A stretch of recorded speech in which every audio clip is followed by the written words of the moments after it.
ditulis di kertas. Keadaan pencapaian nibbana adalah di luar kata-kata untuk dapat dijelaskan.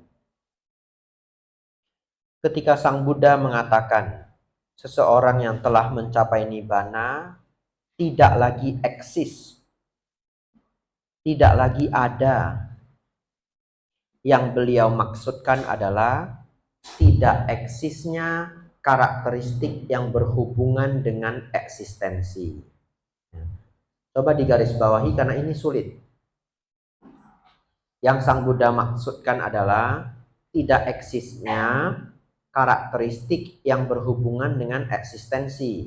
Ya, garis bawahi itu nanti kita baca. Yakni kelahiran, kematian, memiliki tubuh, berpindah secara ruang dan waktu, perasaan menjadi diri yang terpisah, tidak lagi ada di dalam keadaan nibbana. Kita stop dulu. Jadi kalau Bapak Ibu sudah mencapai nibbana, Bapak Ibu tidak lagi punya tubuh. Kalau tidak punya tubuh, kita nggak lahir. Kalau nggak lahir, yang nggak mati juga. Kenapa? Karena kita itu seumur hidup, terutama seumur hidup kehidupan manusia ini, kita hanya mengetahui semua bentuk kehidupan itu memiliki dua hal. Satu dipengaruhi oleh ruang, satu dipengaruhi oleh waktu.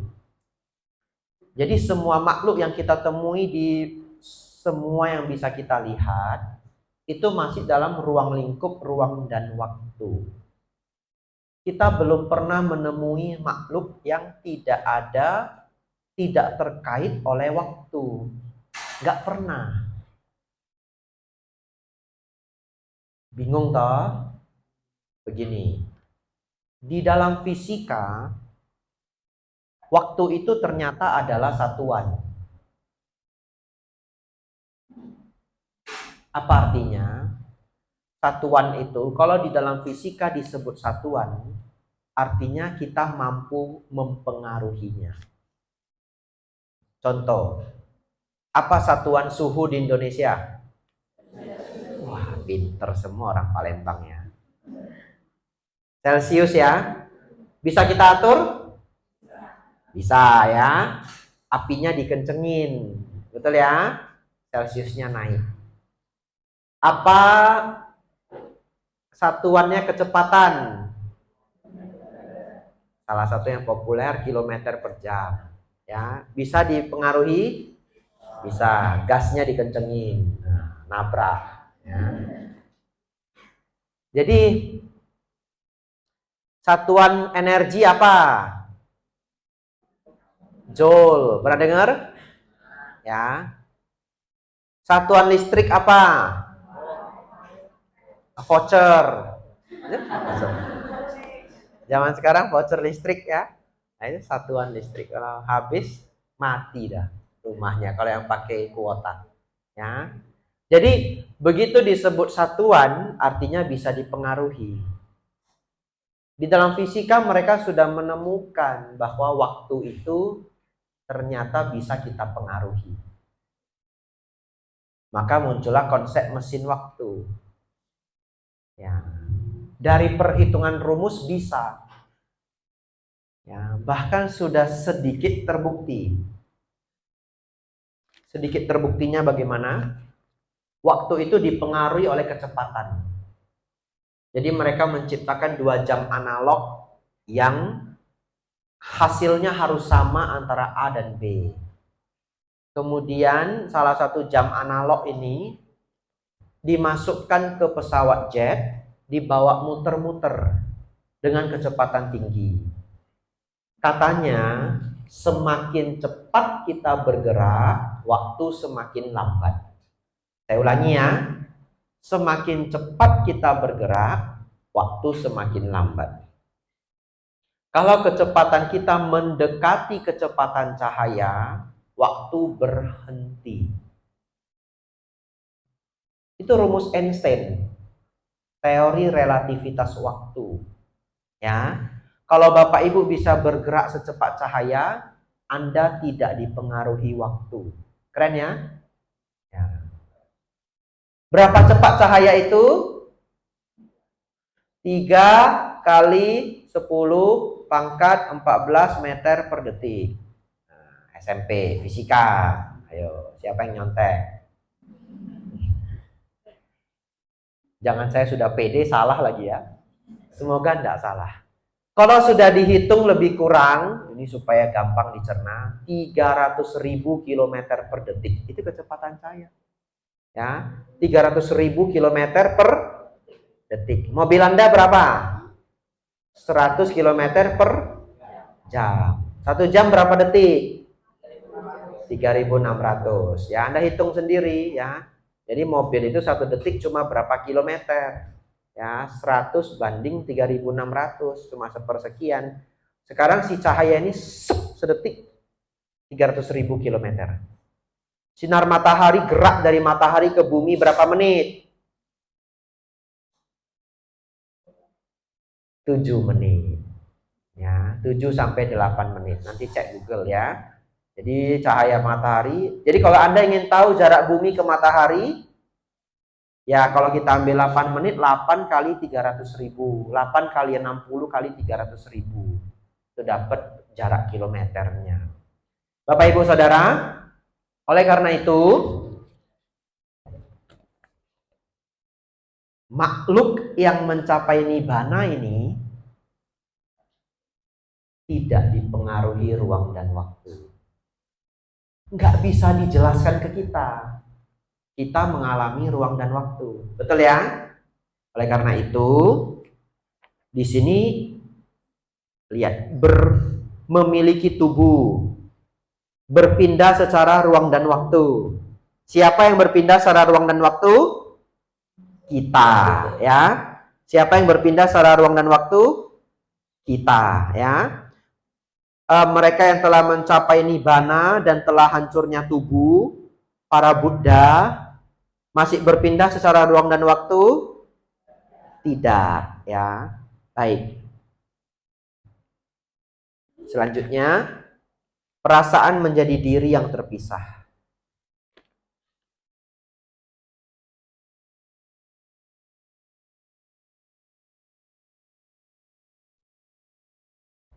Tidak lagi ada di dalam keadaan nibbana. Namun, ketika Sang Buddha mengatakan bahwa mereka yang telah mencapai nibbana tidaklah berhenti ada, beliau benar-benar bermaksud demikian. Sifat alamiah dari dimensi nibbana tidaklah memadai untuk dijelaskan dengan bahasa duniawi, dan juga tidaklah cukup untuk dibayangkan oleh pikiran duniawi. Namun kendati pun sulit untuk dijelaskan, Sang Buddha memberikan kita gambaran akan sifat alamiah nibbana. Beliau menjelaskan pikiran manusia demikian. Pikiran adalah bercahaya, namun menjadi ternodai oleh kekotoran batin yang datang dari luar. Orang biasa tidak dapat menyadari ini karena mereka tidak mengembangkan batin. Pikiran adalah bercahaya dan dapat terbersihkan dari kotoran batin yang muncul dari luar. Inilah yang dipahami oleh para murid suciwan, oleh karenanya mereka mengembangkan batin. Dengan kata lain, pikiran atau batin adalah bercahaya pada awalnya pabasarang idang citang, yang ternodai oleh kekotoran batin. Ketika kekotoran batin terbersihkan, cahaya batin kembali muncul. Tidak perlu balik dulu kertasnya. Kita bahas sedikit.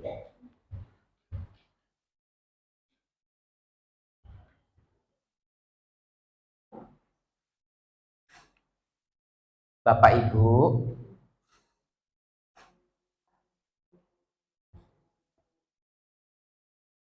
bermimpi. Di dalam mimpi, jalan-jalan ke Sydney, Australia. Ya. Jalan. tiba-tiba ketemu perampok. Kerampokan. Saking mengerikannya, menangis. Nah, saya pernah lihat perempuan kerampokan menangis, gak berhenti-berhenti karena takut, terkejut. Ya, saya pernah lihat teman saya kerampokan juga HP-nya, laki-laki, ketawa. Itulah bedanya ya. Ketawa dia dengan kebodohan dia, megang naik angkot, megang HP gitu ya. Nah, jadi dia cerita, aduh bodoh saya, HP saya hilang. Jadi teman saya laki-laki HP-nya hilang, ketawa. Yang perempuan HP-nya hilang, nangis karena takut ya. Itulah, pria dan wanita itu sifatnya memang berbeda ya. Jangan diharapkan sama ya. Jangan diharapkan sama. Nah, kerampokan sangat mengerikan, lalu dalam mimpi Bapak Ibu menangis. Setelah bangun, air matanya masih ada, tangan masih gemetar. Pertanyaan saya,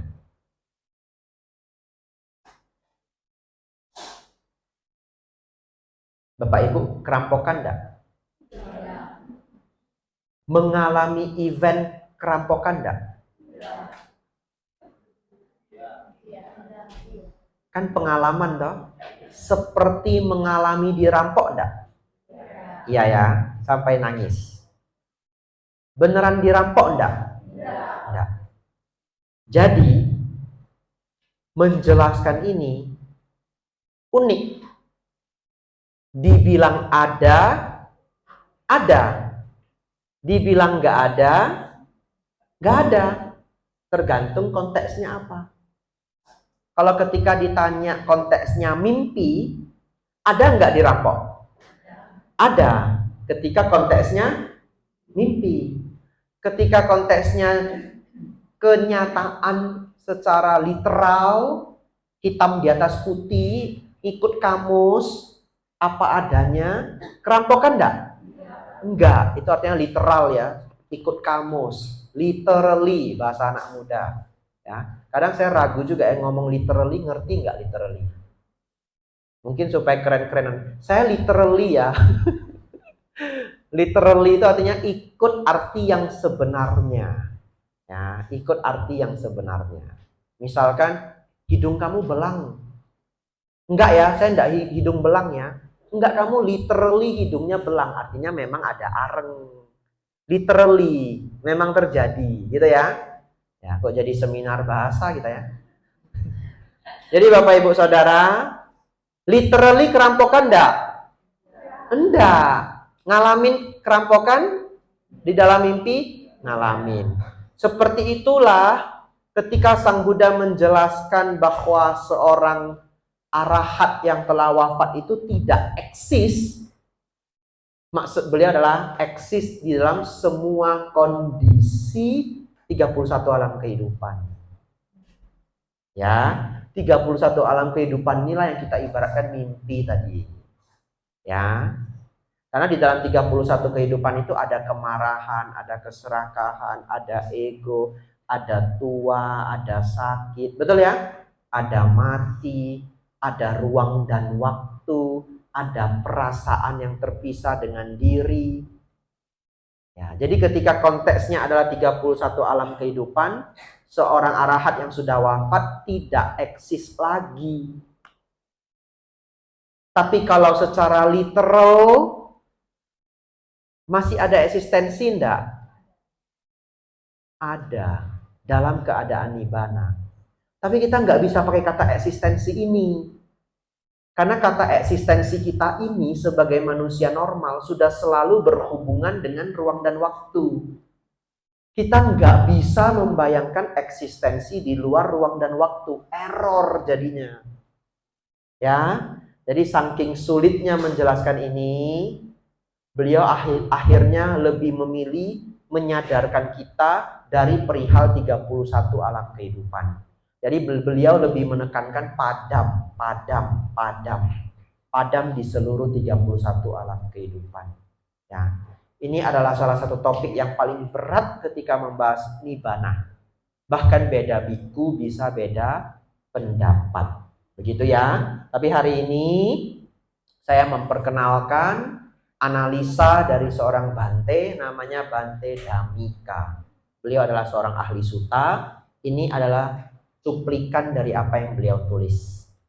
Tidak eksis adalah tidak eksis dari semua sifat eksistensi normalnya 31 alam kehidupan. Ngerti ya? Apakah tidak eksis literally? Enggak. Sang Buddha itu dalam keadaan nibbana. Pusing dah Anda. Lanjut.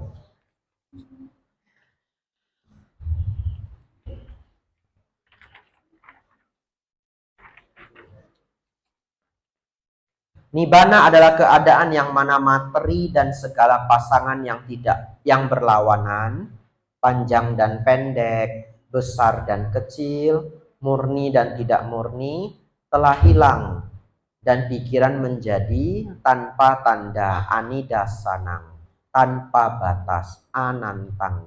Kenapa tanpa batas? Karena nggak ada ruang, ya, karena nggak ada ruang. Bercahaya ke segala penjuru, sabato pabang. Keadaan yang tidak berubah, ya.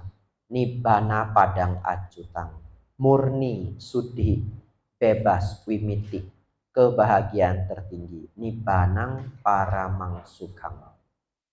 Dua jenis nibbana yakni satu yang masih ada fisik, ya, karena ada fisik disertai penderitaan fisik. Artinya arahatnya masih hidup, disebut saupa disesa nibbana. Yang kedua, yang sudah terbebas dari penderitaan fisik atau arahatnya sudah wafat. Jadi kalau Bapak Ibu ketemu seorang arahat pun, seorang arahat masih bisa sakit pinggang, masih bisa sakit perut, ya. Tapi mereka biasanya tidak terlalu menderita. Kenapa? Karena kalau sudah terlalu sakit, mereka masuk kuti, masuk kamar, meditasi, sakitnya lenyap semua. Karena sudah mampu masuk ke dalam nibbana. Tapi kalau mengajar seperti ini, Bapak Ibu ya lihatnya batuk-batuk, tidak berhenti-berhenti, sakit sini, sakit sana. Karena ketika mengajar tidak bisa mengakses batin nibbana. Ya, batin nibbana itu bebas dari dukkha. Di dalam sepertinya kalau mau dikait-kaitkan, di kebudayaan Jawa ini dulu ada ilmunya. Namanya ilmu mati raga. Jadi orang sudah nggak merasakan sakit. Sesungguhnya itu adalah pencapaian jana.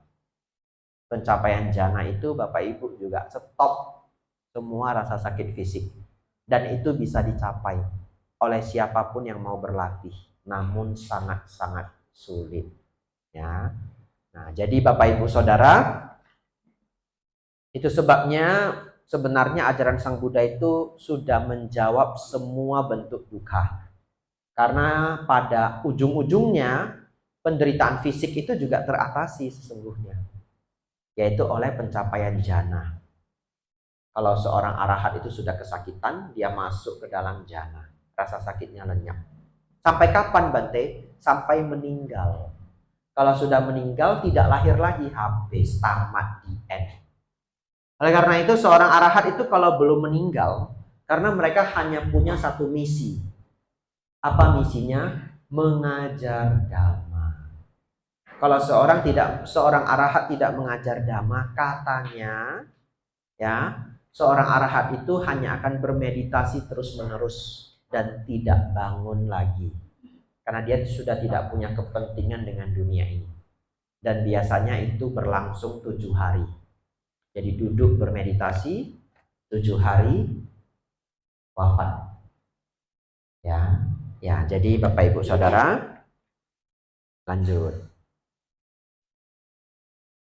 Nibbana yang arahatnya telah wafat kita sebut anupadisesa nibbana. Atau kadang disebut juga parinibbana. Walaupun kita hanya bisa memahami keadaan nibbana ketika kita mencapai nibbana, namun kita dapat mengetahui bahwa keadaan demikian benar-benar ada. Jika ada dimensi di mana ada kelahiran, kematian, kotoran batin, dan kemenjadian, kita dapat menyimpulkan bahwa ada dimensi tanpa hal-hal demikian. Seperti yang dikatakan, ketika ada panas, maka pasti ada dingin. Dengan cara yang sama, jika ada 3 api, maka juga ada nibbana. Saya stop dulu. Ini kabar sangat baik untuk Bapak Ibu Saudara. Kenapa? Ini memberitahu kita bahwa penderitaan kita bisa lenyap. Good news. Walaupun perlu berjuang. Bagaimana caranya Bapak Ibu supaya penderitaan Anda lenyap? Lenyapkan 3 api. Betul? Kemarahan, keserakahan, kebodohan batin. Walaupun sulit, katakanlah perlu 10 kehidupan. Tapi worth it enggak? Worth it, 10 kehidupan ya jalanin, betul ya? Oleh karena itu dari hari ke hari kita belajar nurunin dosa loba moha. Sedikit, sedikit, sedikit, sedikit ya. Kalau Anda kadang kumat, turunin lagi, turunin lagi. Kumat, ikut kelas dharma, turunin lagi. Tapi ya itu prosesnya, karena sulit ya. Tetapi satu ketika dosa loba moha itu lenyap, tutuplah semua penderitaan Anda. Ya. Saya kasih sedikit logika. Mungkin pada setuju. Setuju enggak? Makin tinggi kemarahan makin menderita. Setuju? Ya, secara daily life saja. Keseharian saja. Logika kita nangkep kok. Betul ya? Setuju enggak? Terlalu banyak keinginan bikin susah tidur. Setuju? Setuju. Anda juga setuju. Ego terlalu tinggi, bikin repot diri sendiri. Setuju? Setuju ya. Jadi Bapak Ibu Saudara, Anda setuju dengan rumus itu. Kemarahan tinggi makin stres. Keserakahan tinggi makin stres. Ego makin tinggi makin stres. Sudah tahu begini, apakah besok marahnya lenyap? Enggak. Pasti ada yang marah besok, lihat aja. Dari jumlah sebanyak ini. Marah sedikit atau marah banyak. Kenapa? Ya karena sulit. Tapi walaupun itu sulit, itulah yang kita sebut sebagai berlatih. Berlatih itu menaklukkan apa yang sulit. Step by step, turunkan dosa loba moha Anda. Atau mau menderita selama-lama-lamanya? Yang enggak. Betul ya? Terus gimana Bante? Secepat-cepatnya mencapai sotapana. Kesucian tingkat pertama. Kalau sudah sotapana, paling lama hidup 7 kehidupan aja. Udah paling lama, udah paling pol, 7 kali hidup. Ini 7 kali hidup, ini les yang terakhir. Pasti mencapai nibbana. Begitu ya. Apa nama kelasnya Bate? 10 samyojana. Catat ya. Nanti entah ketemu di mana, di YouTube atau di mana, kelas saya pribadi 10 samyojana. Biasa saya kaitkan dengan pencapaian kesucian. Dan sepertinya saya tidak sempat lagi memberi kelas itu di kedatangan kali ini. Sepertinya ya, Anda tunggu. Tapi Anda catat buat apa? Entah kapan nanti saya balik lagi. Kalau masih eksis ya, Anda kasih tahu, Bante pengen belajar ini 10 samyojana. Ya, saya sudah ada kertasnya. Kita tinggal print, belajar ya. Baik. Ketika ada kejahatan, juga ada kebaikan. Dengan cara yang sama, ketika ada kelahiran, ada pula tanpa kelahiran.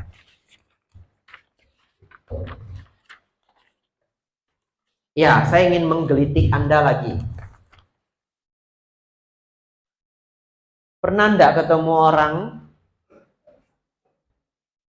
hidup melaratnya enggak ketolongan? Melarat banget, sekarang lebih kaya dari hidup Anda. Ada? Ada. Biarpun nggak tetangga mungkin cerita. Salah satunya bosnya Huawei. Bosnya Huawei itu lahir sangat miskin. Ya. Kalau tidak salah juga Pak Hairul Tanjung ya. Ada bukunya dulu ya, Anak Singkong ya, betul enggak? Ya, cari ya. Pak Hairul Tanjung. Itu kisah-kisah nyata orang sangat sulit hari ini jadi konglomerat. yang artinya bisa dilakukan sesuatu yang seperti tidak mungkin. Lanjut. Orang yang sakit-sakitan dari kecil sampai umur 20. Hari ini six pack malahan. Ada? Ada. Anda cari pasti ketemu. Sepanjang hidup sakit. Setelah mulai lebih baik, dia memutuskan saya harus berubah. Dia olahraga. Malah hari ini badannya lebih bagus, lebih sehat dari kita yang lahirnya sehat. Unik ya kehidupan itu ya. Ya, sama. Anda ketemu orang yang gemuk, lebih gemuk dari kita. Tiba-tiba Anda ketemu 5 tahun, sekarang jadi personal trainer fitness. Bisa. Manusia itu sangat unik. Ya, ketika sudah ketemu lantai, terpuruk dan dia mau berubah, bisa. Lantas, kalau yang sulit, melarat, bisa jadi konglomerat, apa yang harus dia pelajari? Mungkin ilmu bisnis, betul? Ilmu finansial, betul? Kalau yang kecil nggak boleh sekolah, entah apapun kejadiannya, tiba-tiba hari ini profesor, padahal sekolah telat. Umur 13 dia baru masuk SD. Ya bisa saja ada orang bernasib seperti itu apapun ceritanya. Betul ya? Hari ini profesor, apa yang dia kejar, apa yang dia pelajari, ilmu akademik. Kan selalu harus ada satu ilmu ini. Ya, yang gemuk jadi six pack. Dia belajar apa? Ilmu fitness dan nutrisi. Yang menderitanya pol penuh, bisa jadi arahat bahkan. Apa kata kuncinya? Apa yang dipelajari?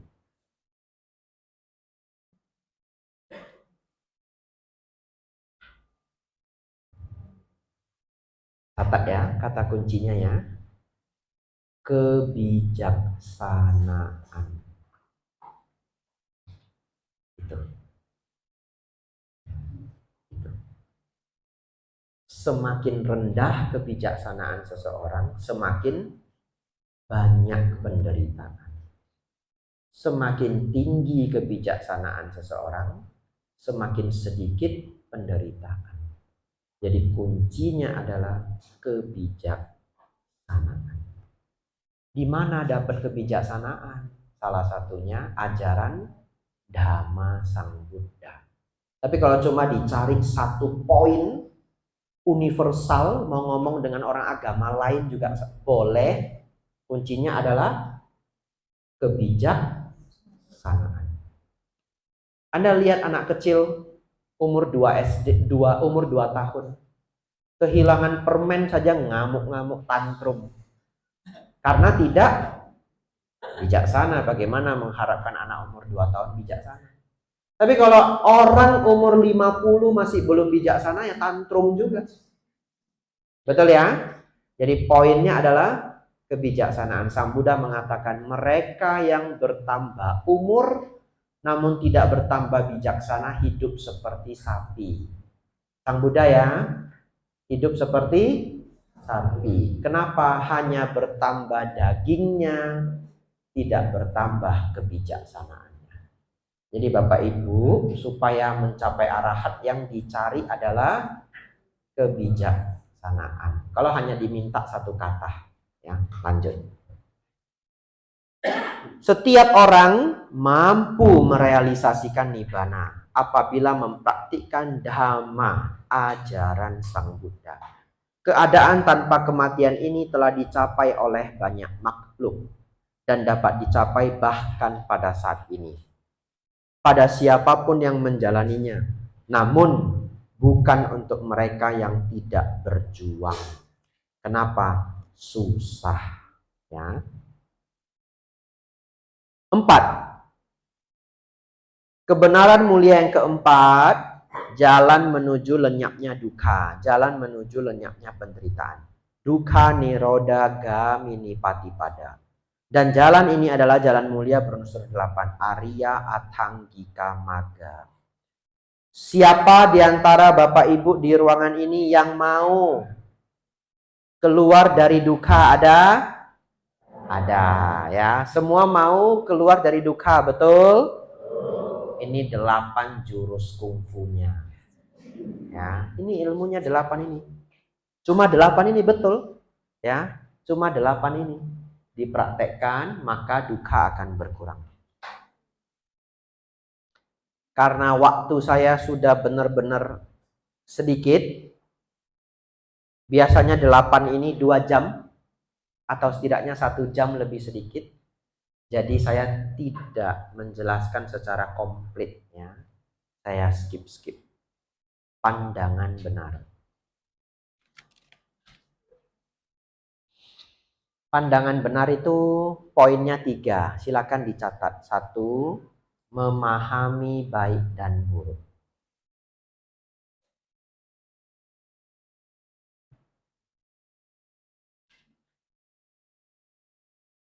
2, memahami hukum kama wipaka. Kama, K-A-M-M-A, spasi wipaka, V-I-P-A-K-A. 3, memahami 4 kebenaran mulia yang kita pelajari malam hari ini. Memahami 3 ini sudah boleh disebut memiliki pandangan benar.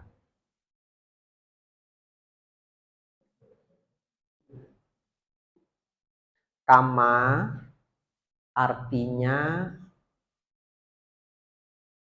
perbuatan. Wipaka artinya buah. Jadi arti dari kama wipaka adalah setiap perbuatan kita ada buahnya. Kalau dibalik ya juga sama. Apa yang Anda alami hari ini, Anda yang buat sendiri. Ya, jadi ilmunya bolak-balik di sini.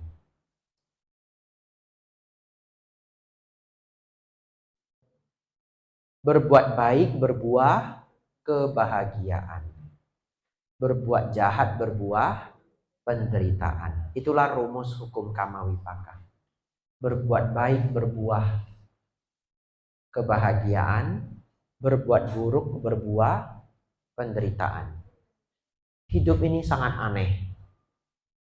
Saya ketemu satu orang bapak-bapak, tidak boleh sebut namanya. Umur sudah di penghujung hari. Dan selama hidupnya mayoritas pikirannya itu buruk, negatif, cenderung jahat. Ya, bukan orang jahat tapi cenderung jahat. Ya. Apa sih maksudnya Bante orang cenderung jahat? Misalkan Bapak Ibu ngirim hadiah ke dia. Dia udah langsung mikir, ada maunya ini. Oke, jahat semua pikirannya. Ya. Ya. Lalu pokoknya negatif semua pikirannya. Dan jadinya ya cenderung berbuat jahat. Punya prinsip bahwa kalau nggak jahat nggak bisa kaya.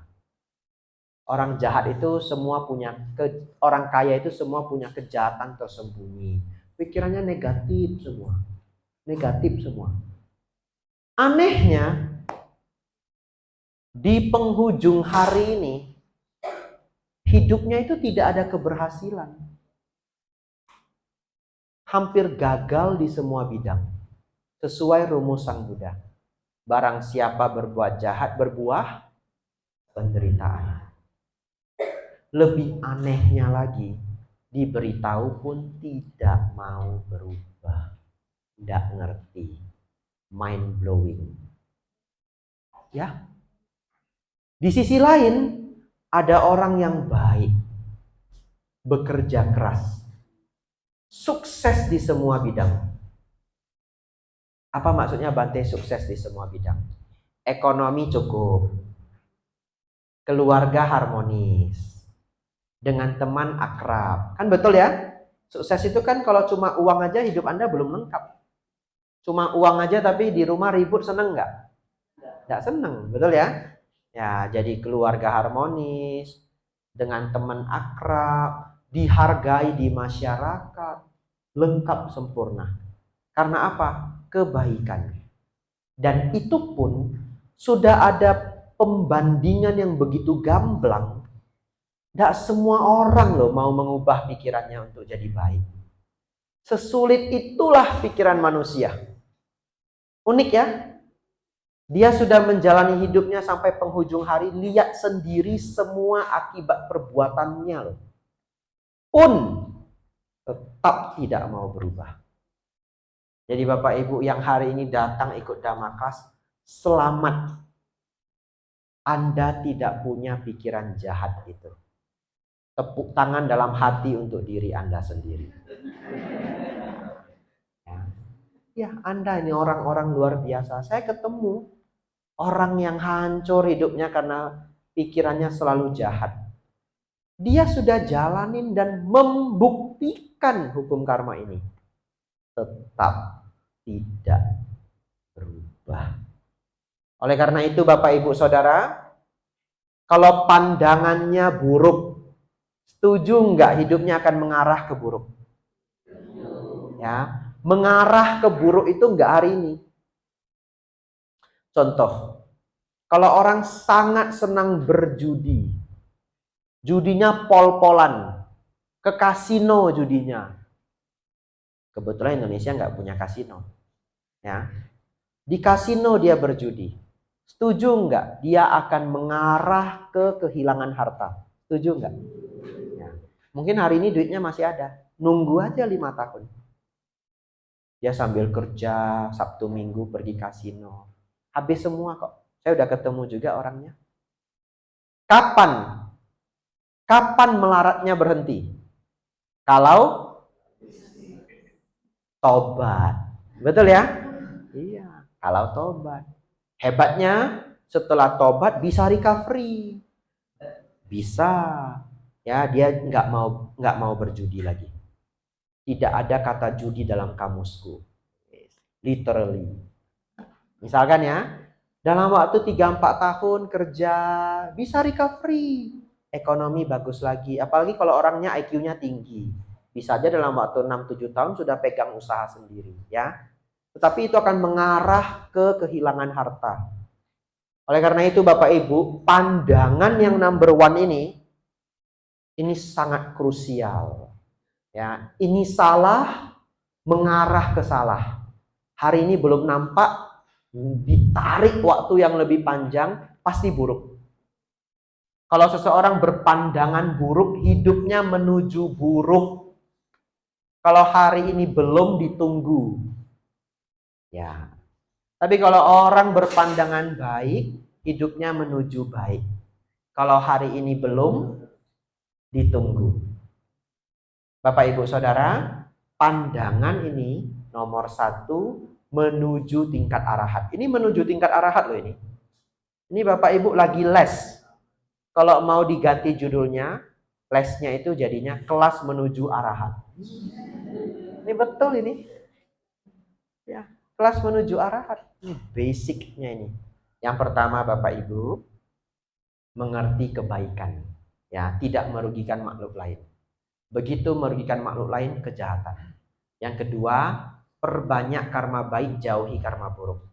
Ya, yang baik berbuah kebahagiaan, yang buruk berbuah penderitaan. Yang ketiga, 4 kebenaran mulia. Saya tambahin sedikit.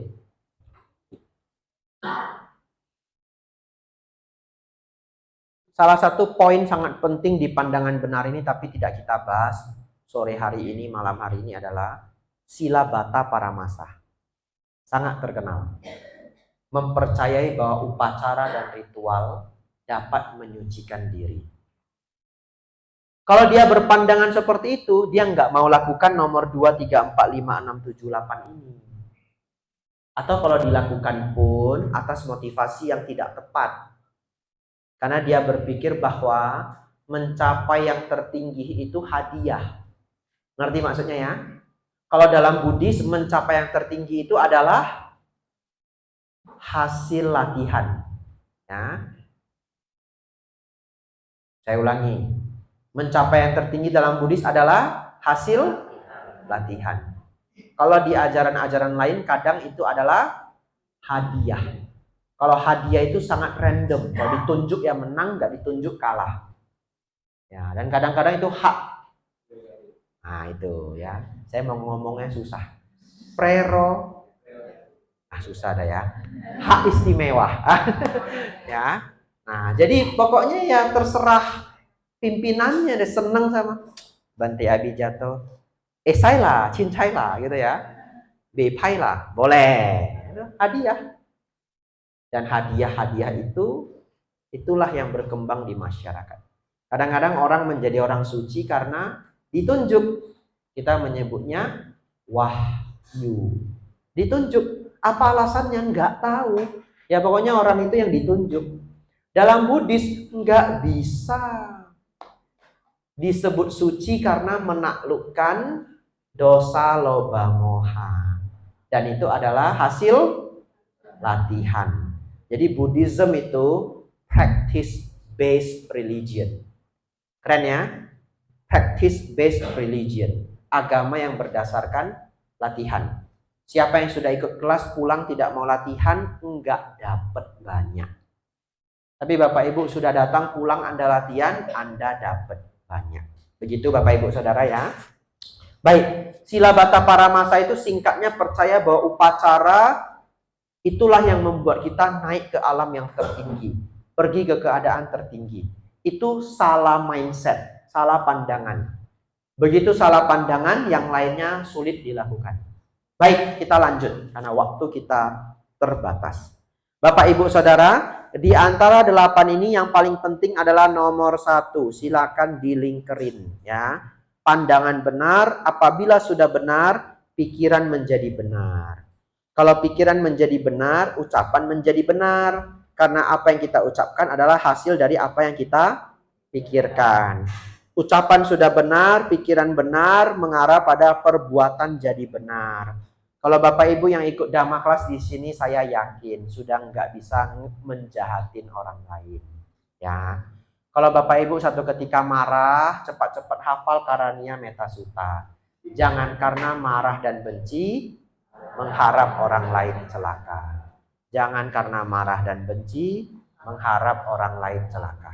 Ya, jadi Anda kalau sudah marah, control yourself, kontrol diri Anda. Jangan lukai orang lain. Ya, berjuang, jangan nyindir, jangan bikin orang sakit hati. Ya, yang sakit kan Anda sendiri. Kok Anda tular-tularin? Ya, kontrol diri Anda. Semakin Anda sukses, semakin bagus ya, dan itu sulit. Saya tahu itu sulit. Tidak ada latihan yang mudah. Oleh karena itu, di kelas ini saya motivasi Bapak Ibu semua, mari kita berjuang bersama. Ya, sangat sulit. Saya terlahir sangat pemarah. Jadi saya menang lotre yang buruk. Ya, saya menang lotre yang buruk. Lotre yang buruknya adalah sangat pemarah. Oleh karena itu saya berjuang belajar Dharma, nurunin.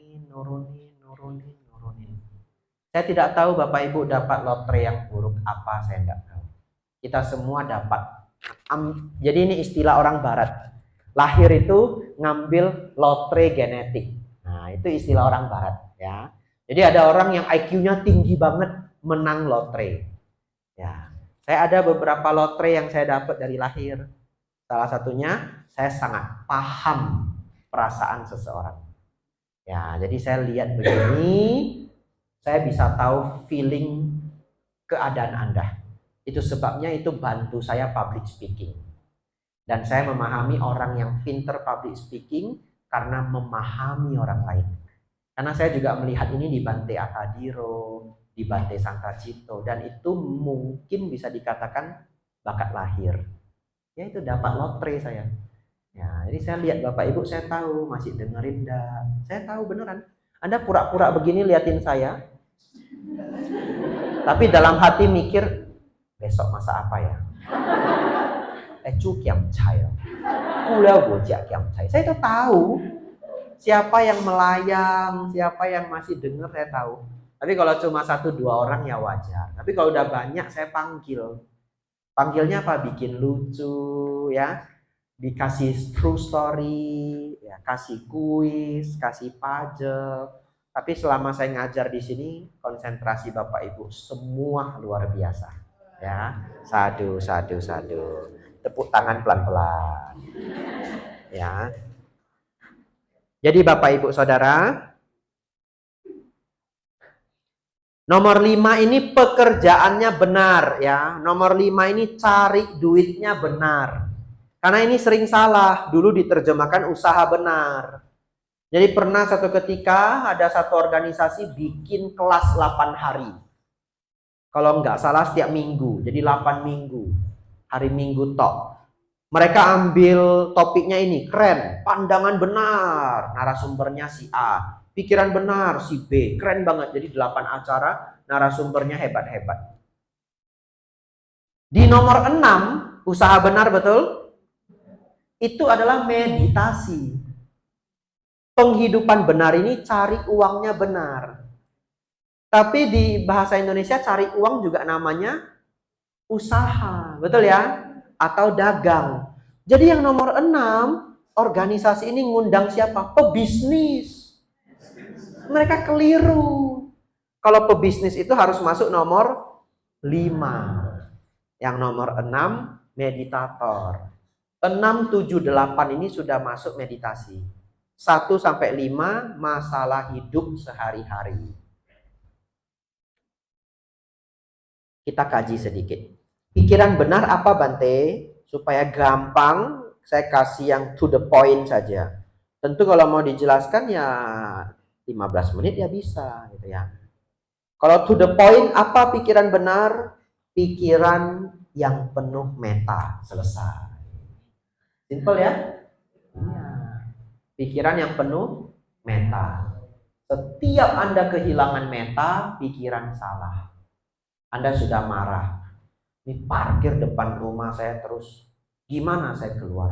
Bocorin bannya aja. Biar mampus. Oh Buddha, maafkan saya. Oh iya. Oh Sang Buddha, maafkan saya. Ada metanya enggak? Enggak ada, itu pikiran salah. Setiap Anda tidak ada metanya, pikiran salah. Enggak suka sama mertuanya. Datang terus. Dulu setahun sekali. Sekarang setahun 4 kali. Mati saya ini. Masak pedas-pedas biar amsyong. Begitu mikir masak pedas-pedas aja, pikiran baik atau buruk? Buruk. Walaupun nggak tega melakukannya, itu sudah pikiran keliru. Begitu tidak ada meta, pikirannya keliru. Ya. Tapi saya kan marah Bante. Ya nggak apa-apa lah ya. Marah nyalahin diri sendiri. Kalau Anda marah, siapa yang salah? Diri sendiri. Karena kurang bijaksana. Ya. Pasti masih marah kalau belum mencapai tingkat anagami. Tapi kalau salah, kalau marah yang salah, saya yang salah. Ya, karakter saya jelek, pribadian saya jelek. Saya akan atasi itu. Itu PR saya. Bapak Ibu nggak salah. Tetapi boleh membenarkan sistem. Kalau Anda adalah orang tua, anak tetap harus ditegur, dikasih tahu yang benar. Kalau Anda adalah bos, karyawan diajari. Betul ya? Jadi marah adalah satu PR, membina adalah satu PR. Dua hal yang berbeda. Baik, lanjut. Ucapan benar Bante sama ucapan yang penuh meta. Tapi ada tambahannya. Supaya komplit, tidak musawadah. Musawadah ada 4. Silahkan dicatat. 1, tidak berkata kasar. 2, tidak berbohong. Bagus juga kalau ditambah koma, menipu. Menipu ya juga berbohong. Ya. Tapi menipu itu kayak orang rugi banget. Gitu. Ya. Menipu itu sudah kejahatan. Kalau berbohong itu tidak semua berbohong kejahatan. Ya. Ada preman ketuk pintu minta uang ya, zaman dulu saya masih kecil ya. Nah, lalu mama bilang apa? Dikasih tahu, mama Budi. Bilang mama nggak ada. Jangan sekarang, kasih ketuk dulu agak lama. Ketuk. Tadi saya masih kecil, saya keluar. Bang, mama nggak ada. Nah, pergi dia. Ya, itu ya bohong. Tapi ada kejahatan nggak? Ya enggak. Ada karma buruknya enggak? Ya ada. Karma buruk itu kan potensi hal-hal yang membawa kerugian. Potensi buruknya apa ya? Lain kali dia datang lagi, dia udah nggak percaya saya. Betul ya? Tidak dipercayai itu adalah buah karma yang berbuah. Tapi kalau kebohongannya itu sedikit merugikan, ya buahnya itu sedikit. Banyak merugikan, buahnya banyak. Jadi dalam Buddhis itu nggak ada yang pasti. Tergantung seberapa berat kerugiannya. Ya kalau cuma masih adik kecil gitu, ketek keluar, bang, mama nggak ada, ya dia juga tahu lah, mungkin saya diajarin, betul ya? Ya, beneran nggak ada, beneran bang, beneran, jangan bohong loh, dosa loh, beneran, mama nggak ada, sampai 3 kali yakin dia, berhasil aktingnya, ya toh? Nah, ada yang nggak pinter, keluar dia, bang, kata mama nggak ada, nah itu nggak pinter dia, nggak lulus dia, ya. Nah, mamanya malu, terpaksa keluar. 1, tidak berkata kasar. 2, tidak berbohong menipu. 3, tidak mengadu domba. Ini jahat sekali ya. Jangan mengadu domba. Sangat jahat. Buang itu dari kamus Anda. Hidup Anda akan jadi lebih sukses. Itu karakter pencemburu. Buang pencemburu. Buang adu domba. Percaya saya, hidup Anda akan jadi lebih baik. Percaya saya. Ya, Anda menyebar kebencian, kebencian pulang pada Anda. Kalau bisa, belajar jadi kulkas. Ya, mendinginkan orang. Sudah tahu temennya berantem, Anda tambahin lagi. Memangnya jangan soalan lo itu sekayaknya. Ya, apa itu soalan lo? Memang ya orang pantas dibenci, nah gitu ya, memang itu pantas dibenci, Anda tambah-tambahin lagi, orang makin berantem. Belajar jadi kulkas, ya, Anda jadi kulkas, jadi kulkas, jadi kulkas, tanpa Anda sadari pelan-pelan, Anda dikelilingi orang baik. Kenapa? Karena si jahat itu merasa tidak mendapat apa yang dia inginkan. Si jahat itu ingin disuapi kebencian. Si jahat itu ingin disuapi kebencian. Dia datang curhat ke Anda tidak nyuapin dia dengan kebencian, dia kesel. Gak mau curhat sama Anda lagi. Jadi Anda selalu jadi kulkas, benefitnya apa? Ditarik panjang, sekeliling Anda orang baik. Itu rumusnya, itu ilmu mahal Bapak Ibu. Jadi nanti teman saya kurang, yang jahat pergi aja. Yang jahat itu 1 pun sudah kebanyakan. Ya, biar aja dia pergi. Saya punya sahabat Bapak Ibu, dia bilang, saya sudah baik, kenapa saya selalu ditipu, selalu dimanfaatkan? Iya, dia nggak pintar memilih circle. Asewana cak balanang pandita nancak sewana. Jangan bergaul dengan orang bodoh, orang jahat. Bergaul dengan orang bijaksana, orang baik. Salah satu ilmunya, jangan terbiasa ngadu domba. Jangan suapin orang dengan kebencian. Si jahat itu pergi sendiri. Ya, susah. Semua susah. Belajar dharma mah susah. Tapi Anda jadi hebat. Ya. Nomor 4, jangan gosip yang buruk. Ya, gosip yang baik-baik aja. Ini juga sangat sulit dilatih. Karena udah kebiasaan seneng ngomong jeleknya orang. Ya, latihan. Yang namanya latihan semua sulitnya. Tapi Anda jangan menganggap kalau menjelaskan kejelekan orang itu semua masuk gosip yang buruk. Ya tidak. Kadang Anda harus jelaskan ke anak Anda. Supaya anak Anda jadi pinter. Betul ya? Ini orang kayak begini, hati-hati loh. Gini-gini. Anaknya jangan langsung merespon, mama raja gosip. Bukan ya. Kalau gosip itu setiap hari enggak ada yang tidak ada gunanya dia bahas bahas terus. Tapi kalau Anda di mobil sama istri, sama suami, ada anak-anak, Anda bahas sifatnya orang. Sebenarnya itu tidak 100% bergosip. Ngajari anak Anda peka secara sosial. Bisa dibedakan ya. Oleh karena itu kalau Anda mau membahas sifat orang pun, menjelaskan dalam rangka memahami, bukan menjelek-jelekkan orang. Ngerti ya? Ke anak sendiri. Membahas dalam rangka memahami. Contoh, misalkan hidup dia susah, bukan ngejek-ngejek hidupnya susah. Kalau ke anak Anda ajari. Mohon maaf ya, ini nggak cerita siapapun, fiksi ya, orangnya nggak ada. Dan ini kan kenyataan, Anda pasti di rumah ngajarin anak seperti itu. Dek, lihat kenapa dia sulit. Ini orang dulu jahat sama orang tuanya, bohau.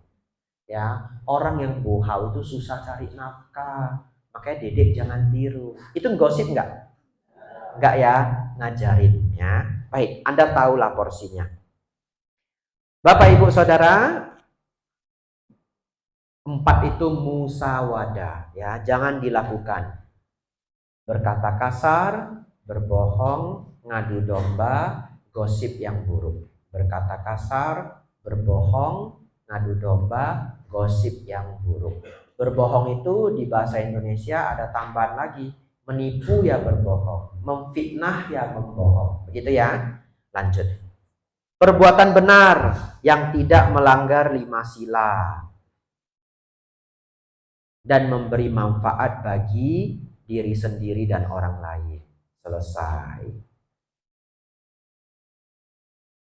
Perbuatan benar yang tidak melanggar 5 sila, membawa manfaat bagi diri sendiri dan makhluk lain. 5, penghidupan benar ya, supaya gampang dicerna, cari uangnya benar ya. Gimana caranya? Pekerjaan yang tidak merugikan makhluk lain. Selesai ya. Apa yang merugikan makhluk lain, Bante? Menjual racun ya. Ya kalau Bapak Ibu bukanya Indomaret ya, masih ada insektisidanya, yaitu segelintir lah ya.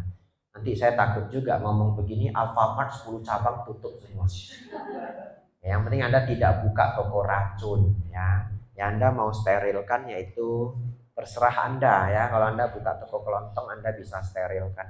Tapi kalau Anda bikin sistem, Anda nggak bisa sterilkan. Kalau ikut franchise nggak bisa sterilkan ya. Ada umat di Amerika, saya sudah dapat 2-3 kali pertanyaan. Kalau mereka buka restoran, mereka harus sterilkan tikus, kecoa, semut, dan itu pakai obat. Dan mereka merasa membunuh. Tapi kalau mereka tidak melakukan, izin restorannya nggak bisa keluar, grade-nya bisa turun, bahkan bisa disanksi, bahkan bisa didenda, kena sue, kena tuntut. Jadi gimana? Ya itu sudah bagian dari sistemnya. Kita menyebutnya buhwat bupien, ya, buhwat bupien. Tidak menjual racun, tidak menjual senjata, tidak menjual makhluk hidup, tidak menjual manusia, human trafficking. Ya, itu semua penghidupan salah. Nomor 6, kita cepat-cepat habiskan ini. Sudah mau pulang. Sudah belajar hampir 3 jam. Bante, usaha benar itu apa? Ayo, tulis ya. Yang mau hafal silakan. Berusaha. Pikiran buruk yang belum muncul, diusahakan tidak muncul. Pikiran buruk yang sudah ada, dilenyapkan.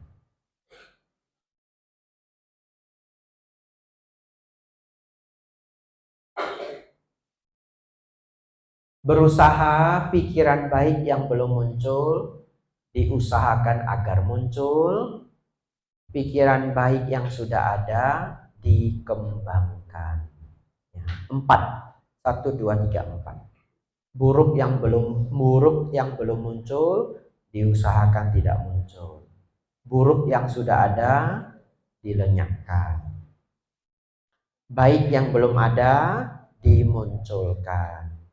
Pikiran baik yang sudah ada, dikembangkan. Yang buruk apa, Bante?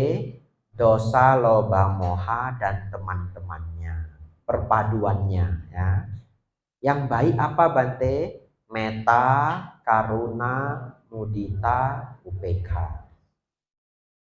Dan nomor 6 ini sudah masuk cita bhawana, pengembangan batin, atau bahasa modernnya meditasi.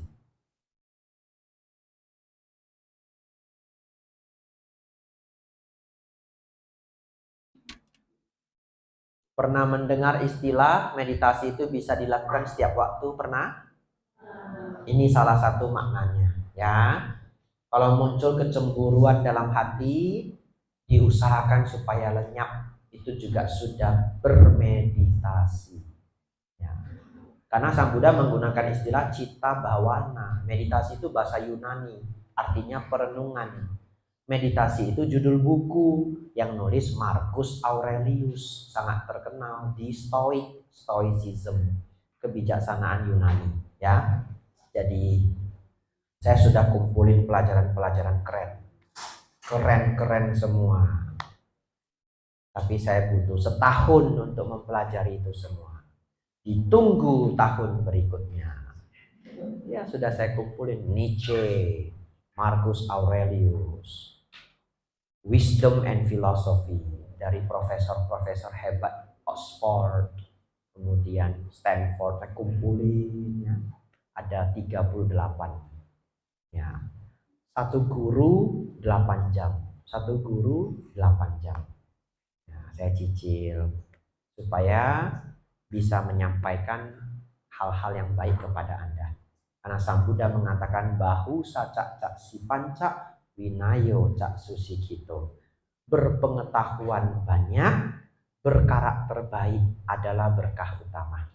Ya, jadi setiap hari saya nyicil belajar sutta, belajar dhamma, belajar pengetahuan modern. Jadi kalau saya ngajar di Prasetya Mulia, ada mahasiswa nanya saya AI, saya ngerti.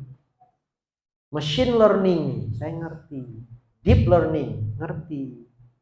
Mau yang semodern apa? Mudah-mudahan ngerti. Kuno, mudah-mudahan ngerti. Belajar sedikit-sedikit. Baik.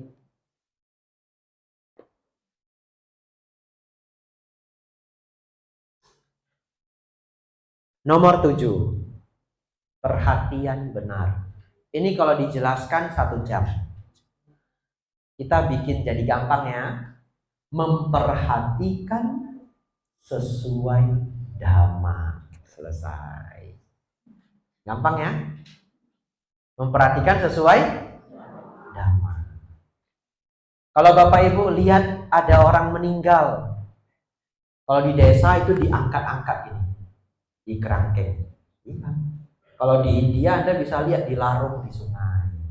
Nanti kapan-kapan perjalanan ke India bisa lihat mayat dilarung. Mereka sudah nggak ngeri ya Bapak Ibu, yang ngeri ya bagi adik-adik ini. Bagaimana Bante memperhatikan sesuai dharma? Contoh, ada orang sudah tua sekali, umur 108 misalkan. Ya, sudah keriput semua. Kalau orang dengan pikiran jahat melihat ada saja yang dia jahatin. Betul ya? Kita melihat orang yang sudah tua, apa yang kita pikirkan? Demikianlah hidup. Akan berakhir dengan ketuaan. Anicca. Tidak ada yang kekal. Melihat itu saya menjadi paham. Nanti saya juga tua. Oleh karena itu saya ingin belajar dhamma dengan lebih rajin. Supaya apa? Hidup saya berguna. Ya. Harta yang Anda punya hari ini adalah alat agar hidup Anda baik. Tapi belum ada orang yang hartanya banyak bisa nyogok supaya nggak mati. Betul? Belum ada. Jadi Anda pakai alat itu untuk menghadapi kematian dengan cara yang baik. Bagaimana caranya? Anda punya privilege. Ya, Anda tidak harus kerja lembur, Anda bisa ikut dhamma class. Ada orang di luar sana mau ikut dhamma class harus lembur. Ini real story. Ya, saya ngajar di luar negeri, mereka ada yang 3 shift, 2 shift kalau kerja. Nanti maaf ya, malam saya nggak bisa datang, saya kerjanya shift malam. Kasihan. karena pengen banget ikut. Ya, saya bikin kelas 4 kali seminggu. Ada yang Bante Sabtu Minggu saya nggak bisa ikut ya, saya kerjanya restoran, ramenya Sabtu Minggu, cari uangnya Sabtu Minggu. Ya sudah. Ya, Bapak Ibu Saudara, perhatian benar adalah memperhatikan sesuai dengan dhamma. Ada yang kepengen lebih spesifik lagi, boleh lebih spesifik lagi, mengamati anicca, dukkha, anatta. Ya, itu lebih spesifik lagi. Tapi sebenarnya mengamati sesuai dharma, topik dharma apapun ya dharma. Hukum kama, punarbawa, tilakkana, athalokadama, kadang dipuji, kadang dicela, ya, kadang mendapat, kadang kekurangan, dan yang lainnya dan yang lainnya. 8. Meditasi benar. Kalau saya jelaskan pulang jam 12. Apa meditasi benar, Bante? Meditasi yang membawa pada pencapaian jana 1, jana kedua, jana ketiga, jana keempat. Ya. Apa itu jana, Bante? Tingkat ketenangan pikiran yang tinggi. Ya. Keadaan tingkat ketenangan pikiran yang tinggi. Atau kalau mau dipoles sedikit kalimatnya, keadaan pikiran yang tenang yang lebih tinggi. Ya, Bapak Ibu ngertilah maksudnya. Ya, ketenangan tinggi, lebih dari yang pernah kita alami. Kalau nggak latihan nggak bisa dapat. Ya, jana 1, jana kedua, jana ketiga, jana keempat. Habis. Inilah Jalan Mulia berunsur 8, versi concise, versi sangat singkat. Ya, entah kapan, kalau Bapak ketemu video ceramah saya judulnya Jalan Mulia berunsur 8, keluarkan kertas ini, les lagi. Ya, cari di YouTube, sepertinya ada. Ya, Anda duduk, pegang kertas ini, belajar lagi. Karena hari ini kita versi sangat singkat, pelajaran 5 jam, 4 jam, 5 jam, kita padetin 2 jam. Ya, hampir 3 jam juga, ya, 2,5 jam. Masih kuat bertanya? Sudah gelisah ya? Saya pikir tidak perlu tanya lagi ya. Atau satu pertanyaan.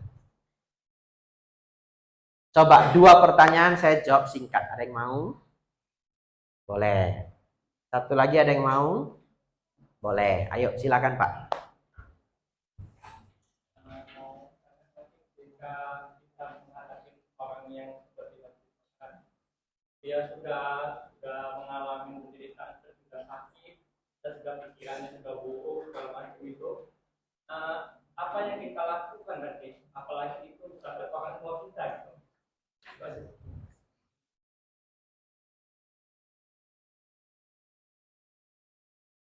Sepertinya saya juga tidak punya jawaban yang benar-benar pasti. Mungkin yang terbaik adalah menghindar ketika dia kumat. Kumat itu dalam artian apapun lah yang buruk, yang menurut kita buruk. Dia lagi marah, dia lagi ngamuk, apa. Ya kita menghindar, ya. Dan bersabar ketika kita tidak ada pilihan. Karena sepertinya terlalu sulit untuk mengubah orang. Ya, dari pengalaman yang saya dapat dari berbagai tempat, sangat sulit mengubah orang. Apalagi tadi kalau contohnya orang tua, emang dia mau dengerin kita, kan begitu ya. Jadi ada istilah dalam bahasa Hokkien, Cite EA Laute BA. Nah, ya. Bambu muda bisa ditekuk, bambu tua tidak bisa ditekuk. Kalau ditekuk bagaimana? Patah. Jadi dari pengalaman saya, sangat jarang orang tua di atas umur 50 itu buruk mau berubah itu sangat sulit. Karena mereka itu udah bebal banget. Dengan sial berulang-ulang pun tidak mau bertobat. Tapi kalau di umur 30 dia datang ke kita, berarti dia udah kena batunya, lalu dia tobat gitu, tobat buruknya. Tapi orang yang buruk sampai seumur sangat tua, sebenarnya dia kan sudah mengalami begitu banyak dampak juga. Kehilangan teman, dijauhi orang, ya toh, nggak dipercayai orang, tapi tetap tidak mau berubah. Jadi memang sangat sulit. Jadi mungkin poinnya 3. 1, menghindar ketika terlalu berat. Apapun itu ya, ini general ya. Ya, menghindar ketika terlalu berat ya. Yang kedua, bersabar. Yang ketiga, pelan-pelan. Pelan-pelan ngasih tahu. Pelan-pelan lakukan yang terbaik. Nggak bisa Bante, nggak bisa nggak apa-apa. Itu membuat kita tidak merasa putus asa. Ya. Walaupun kita juga mengerti bahwa sangat sulit untuk mengubah, tapi dengan ada sedikit pemikiran masih bisa diubah sedikit, lama-lama jadi bukit, kita nggak putus asa. Ya. Yang keempat mungkin bisa ditambahin itu mengenang kebaikan-kebaikan mereka. Ya, seburuk-buruknya orang kan ada baiknya. Ya. Jadi perpaduan ilmu-ilmu itu membantu kehidupan lebih baik. Dan saya ingatkan, kadang ada masalah yang hampir tidak ada solusinya. Ketika itu terjadi, kesabaran adalah tapa tertinggi. Ya, saya ngomong begini karena saya dulu ngasih banyak sekali konsultasi ke umat. Jadi umat cerita. Saya jadi tahu. Kadang-kadang ada masalah yang puzzle banget. Ya, kayak nggak ada solusinya. Tapi ya itu, bersabar, menghindar kalau sedang panas, pelan-pelan berjuang, ya, mengenang hal-hal baik. Ya, selamat berjuang. Ibu silakan. Kalau misalnya dulu Saya pikir tiba-tiba Bante, bagaimana kalau anaknya yang keras kepala? Rupanya pas pulang anak dan ibu, aduh amsyong. Silakan Ibu. bagaimana kalau dulu karena kebodohan hati atau karena usia masih muda atau karena masih punya keyakinan lain berbuat karma buruk, obat karma itu sama kan? Ada dispensasi? Loh, saya kan nggak tahu. Baik. Kejahatan itu seperti listrik.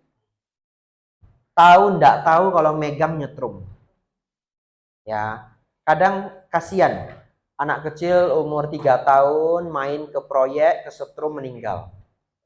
Listrik itu ndak bisa pengecualian ya, karena anak kecil ya belum masuk kelas fisika SMP 1, kasihan lah, nggak usah lah nyetrum. Nah, ndak bisa. Oleh karena itu, barang siapa berbuat jahat, berbuah karma buruk. Karma itu tidak punya hati. Karma itu nggak kenal orang. Tapi jangan bersedih dulu. Tenang, masih separuh ini. Karma itu seperti garam. Hidup itu seperti minum. Kebajikan itu airnya. Ya. Jadi ketika hidup kita minum.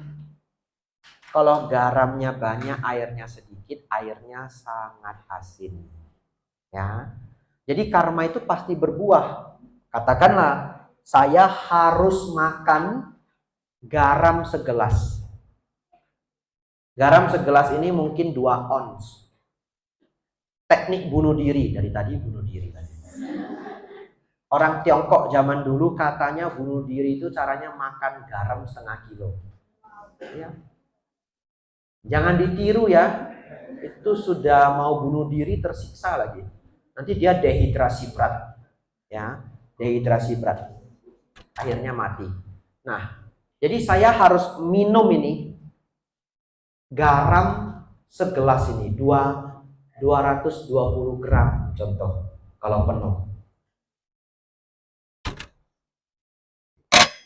Kalau airnya cuma begini, ICU. Pasti ICU. Mungkin tidak mati, hidup, tapi ICU. IGD. Betul ya? Tapi kalau airnya 3 galon, berapa liter? 19 kali 3, 57 liter. Betul ya? Nah, ini 220 gram larutkan ke 57 liter, minum, yang nggak mati. Ya. Jadi karma buruk lampau kita itu kemungkinan besar akan berbuah. Kenapa Bante nggak bilang pasti? Karena waktunya kita nggak tahu. Kalau Bapak Ibu sudah jadi arahat dulu sebelum karma buruk itu berbuah, ya berarti nggak berbuah. Ngerti ya? Anggulimala itu bunuh 1000-an orang. Tapi dia capai arahat, karma buruknya nggak bisa berbuah lagi.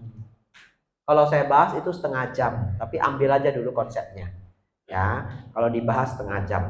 Jadi, kalau di kehidupan lampau itu bisa setahun yang lalu, 10 tahun yang lalu, atau kelahiran sebelumnya, kita berbuat jahat, itu akan berbuah satu waktu. Tapi jangan takut, terus berbuat baik. Baik itu seperti menambah air. Menambah air, menambah air. Jadi asinnya tidak terasa. Contoh, misalkan dulu saya sering mancing. Nah, memang dulu saya sering mancing. Ya, papa saya usaha tambak udang. Setiap minggu saya ke tambak. Papa saya urus tambak, ngecek ini itu. Saya mancing, dapatnya mujair, dapatnya nila, beneran ya. Ya, pernah dapat kepiting lagi. Ya. Kok bangga saya ya? Salah saya ya. Nah, jadi bisa saja karma buruk dari memancing itu satu ketika jadi sakit saya. Mungkin saya jadi infeksi paru-paru, ya, atau bengkak kerongkongan, tidak tahu. Tapi bisa saja saat itu air saya banyak. Apa air yang banyak? Mungkin waktu itu kebetulan entah bagaimana ceritanya, saya sedang pembinaan di Jerman. Wow, healthcare-nya bagus, betul ya? Rumah sakitnya top markotop. Langsung masuk rumah sakit di Jerman. Operasi atau dikasih obat apa, selesai. Coba kalau pada saat itu saya sedang ke desa 7 lapis. Iya, minum keji beling. Kapan sembuhnya? Betul ya? Nggak ada dokter. Sudah infeksi parah, bernanah, nggak ada dokter. Cuma ada daun-daunan itu. Emang Bante ada pembinaan sampai ke desa 7 lapis? Ada. Paling jauh pembinaan biku di Indonesia, Yamatitam. Cek di YouTube. Yamatitam. Saya mau ke Yamatitam juga kemarin, jadwalnya belum pas. Dari Makassar masuk ke satu kampung, jalan kaki 8 jam. Orang pedalaman, Buddhis loh. Hebat enggak? Iya, orang pedalaman Buddhis. Bantenya Amsyong. Para Bante pergi juga. Atas Silani Gunanandi pernah pergi. Nanti catat di kertas. Atas Silani Gunanandi datang tanyain. Sila ceramah, sila topiknya Yamatitam. Pasti dia senang. Semangat nanti dia ceritain. Katanya anak di sana kalau manjat, hebat. Coba kalau saya lagi di sana, infeksi paru-paru. Ya toh? Anicca wata samsara. Iya. Jadi karma buruk yang sama, betul enggak? Persis sama loh ini berbuahnya, infeksi, tapi perlakuan itu bisa berbeda. Sudah infeksi nggak ada uang, makin sakit enggak? Makin sakit. Tiba-tiba saya misalkan infeksi, amit-amit ya, cuma cerita ya. Pas di Palembang, wah langsung semuanya sumbangan. Kasihan Bantenya sakit berdana, masuk uang banyak. Langsung ke rumah sakit terbaik. Betul? Jadi begitu banyak kondisi yang membantu ketika karma buruk berbuah, kita tidak sepahit itu. Kondisi itu disebut air. Air itu adalah kebajikan. Terakhir, benar-benar terakhir. Dari tadi terakhir nggak habis-habis.